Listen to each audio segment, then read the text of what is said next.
warahmatullahi wabarakatuh. Waalaikumsalam warahmatullahi wabarakatuh. Kami dari kelompok 1 ingin mempresentasikan hasil kerja kelompok kami mengenai besaran dan satuan yang beranggotakan saya Diko Nasrul Fitama sebagai moderator, saya Putri Pramudita sebagai anggota. Saya Weni Puspita Dewi sebagai anggota. Oke, di sini saya akan menjelaskan mengenai besaran. Besaran adalah suatu yang dapat diukur dan dinyatakan dengan angka serta nilai yang memiliki satuan. Besaran memiliki 3 syarat, yakni yang pertama, dapat diukur atau dihitung, yang kedua, dapat dinyatakan dengan angka-angka atau mempunyai nilai, yang ketiga, mempunyai satuan. Bila ada salah satu saja dari syarat tersebut tidak terpenuhi, maka sesuatu tersebut tidak dapat dikatakan besaran. Besaran berdasarkan cara memperolehnya dapat dikelompokkan menjadi 2 macam, yakni besaran fisika dan besaran non-fisika. Besaran fisika adalah besaran yang diperoleh dari pengukuran. Karena diperoleh dari pengukuran, maka harus ada alat ukurnya. Contoh besaran fisika adalah massa, karena massa dapat diukur dengan menggunakan neraca. Contoh dalam kehidupan sehari-hari, Rio membeli gula setengah kilo pada saat membeli penjaga warung menimbang gula di timbangan duduk. Kedua, besaran non-fisika. Besaran non-fisika adalah besaran yang diperoleh dari penghitungan. Dalam hal ini tidak diperlukan alat ukur tetapi alat hitungnya seperti kalkulator. Contoh besaran non-fisika adalah jumlah dari suatu perhitungan.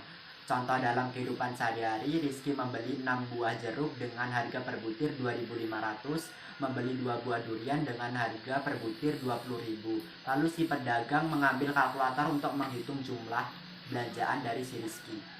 Besaran berdasarkan ada tidak arahnya dapat dikelompokkan menjadi 2 macam, yaitu besaran skalar dan besaran vektor. Besaran skalar adalah besaran yang mempunyai besaran dan satuan saja, tanpa memiliki arah. Contoh, panjang, massa, waktu, kelajuan, energi, daya temperatur, arus listrik, dan sebagainya. Contoh dalam kehidupan sehari-hari adalah Robi menempuh perjalanan dari kota Metro ke kota Bandar Lampung selama 2 jam. Besaran vektor. Besaran vektor adalah besaran yang memiliki besar, satuan, dan arah. Contoh, gaya, perpindahan, kecepatan, percepatan, tekanan, momentum, torsi, kuat medan listrik, dan sebagainya. Contoh dalam kehidupan sehari-hari, mobil melaju dengan kecepatan 30 km per jam ke arah utara. Ya, besaran berdasarkan jenis satuannya dapat dikelompokkan menjadi 2 macam, yaitu besaran pokok dan besaran turunan. Besaran pokok adalah besaran yang satuannya telah ditetapkan terlebih dahulu dan tidak diturunkan dari besaran lain.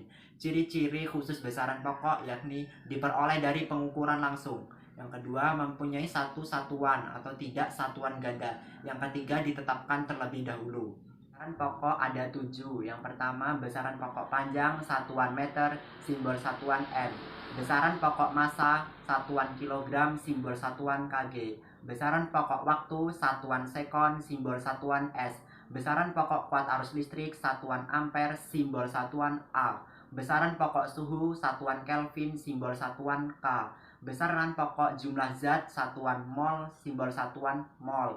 Besaran pokok intensitas cahaya, satuan kandela, simbol satuan CD. Besaran pokok dalam kehidupan sehari-hari. Zaki membeli benang untuk layangannya. Setelah diukur ternyata benangnya mempunyai panjang 100 meter. Yang kedua, besaran turunan. Besaran turunan adalah besaran yang satuannya diturunkan dari besaran pokok. Jika suatu besaran turunan merupakan perkalian besaran pokok, maka satuan besaran turunan itu juga merupakan perkalian satuan besaran pokok. Begitupun juga berlaku di dalam satuan besaran turunan yang merupakan pembagian besaran pokok. Ciri-ciri khusus besaran turunan. Yang pertama, diperoleh dari pengukuran langsung dan tidak langsung. Yang kedua, mempunyai satuan lebih dari 1. Yang ketiga, diturunkan dari besaran pokok. Besaran turunan dibagi menjadi 10, yakni sebagai berikut. Besaran turunan luas, rumus panjang kali lebar, satuan meter kuadrat. Besaran turunan volume, rumus panjang kali lebar kali tinggi, satuan meter kubik. Besaran turunan massa jenis, rumus massa per volume, satuan kilo per meter kubik. Besaran turunan kecepatan, rumus perpindahan per waktu, satuan meter per sekon. Besaran turunan percepatan, rumus kecepatan per waktu, satuan meter per sekon kuadrat. Besaran turunan gaya, rumus massa kali percepatan, satuan kilo meter per sekon kuadrat atau sama dengan Newton. Besaran turunan usaha dan energi.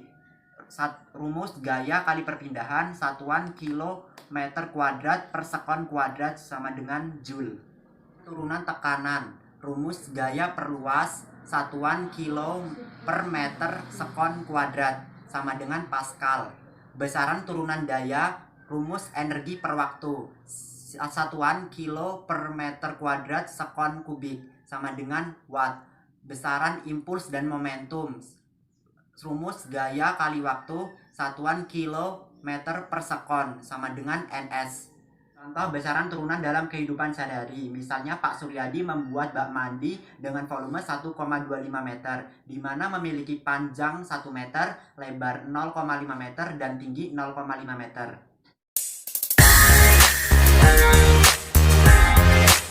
Di sini saya akan menjelaskan tentang satuan. Satuan adalah sebagai pembanding dalam suatu pengukuran besaran. Adanya berbagai macam satuan untuk besaran yang sama. Hal tersebut menimbulkan kesulitan. Dengan adanya kesulitan tersebut, para ahli sepakat untuk menggunakan suatu sistem satuan, yaitu menggunakan satuan standar sistem internasional, disebut Sistem International Unities atau SI. Kedua, satuan internasional. Satuan internasional adalah suatu yang diakui penggunaannya secara internasional serta memiliki standar yang sudah baku.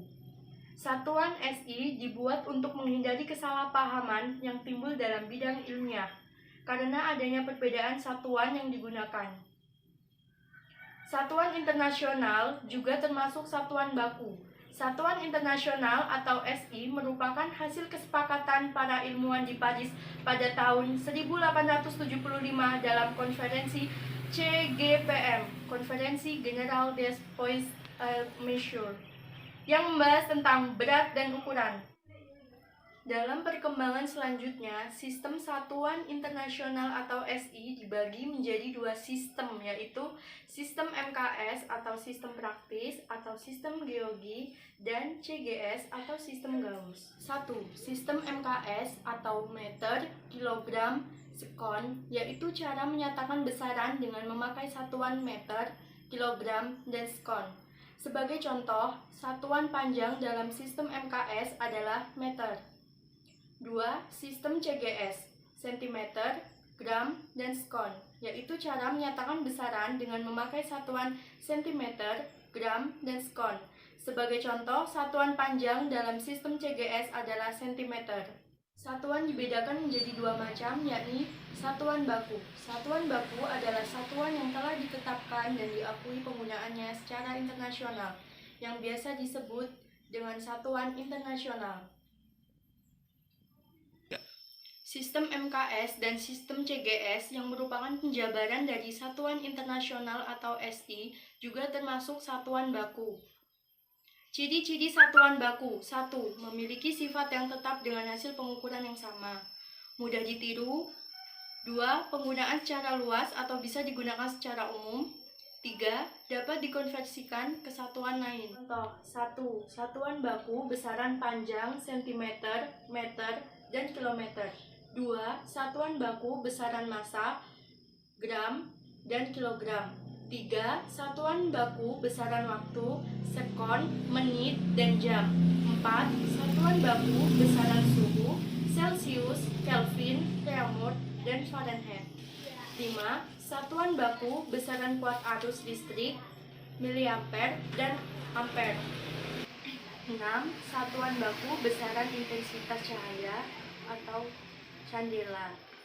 7. Satuan baku besaran jumlah zat, mol. 8. Satuan baku besaran luas, meter persegi, sentimeter persegi, dan kilometer persegi. 10. Satuan baku besaran volume, meter kubik, dan sentimeter kubik. Contoh dalam kehidupan sehari-hari, yaitu ayah mengukur papan tulis dengan panjang 1,5 meter, diukur menggunakan meteran. Sedangkan anaknya mengukur papan tulis dan hasilnya tetap sama juga, yakni 1,5 meter. Hasil pengukuran orang dewasa dan anak kecil akan tetap sama. Di sini saya akan menjelaskan satuan tidak baku melanjutkan penjelasan dari saudari Weni.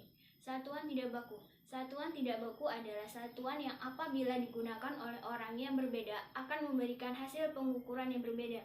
Satuan tidak baku umumnya banyak digunakan pada zaman dahulu, di mana sistem satuan modern belum disepakati.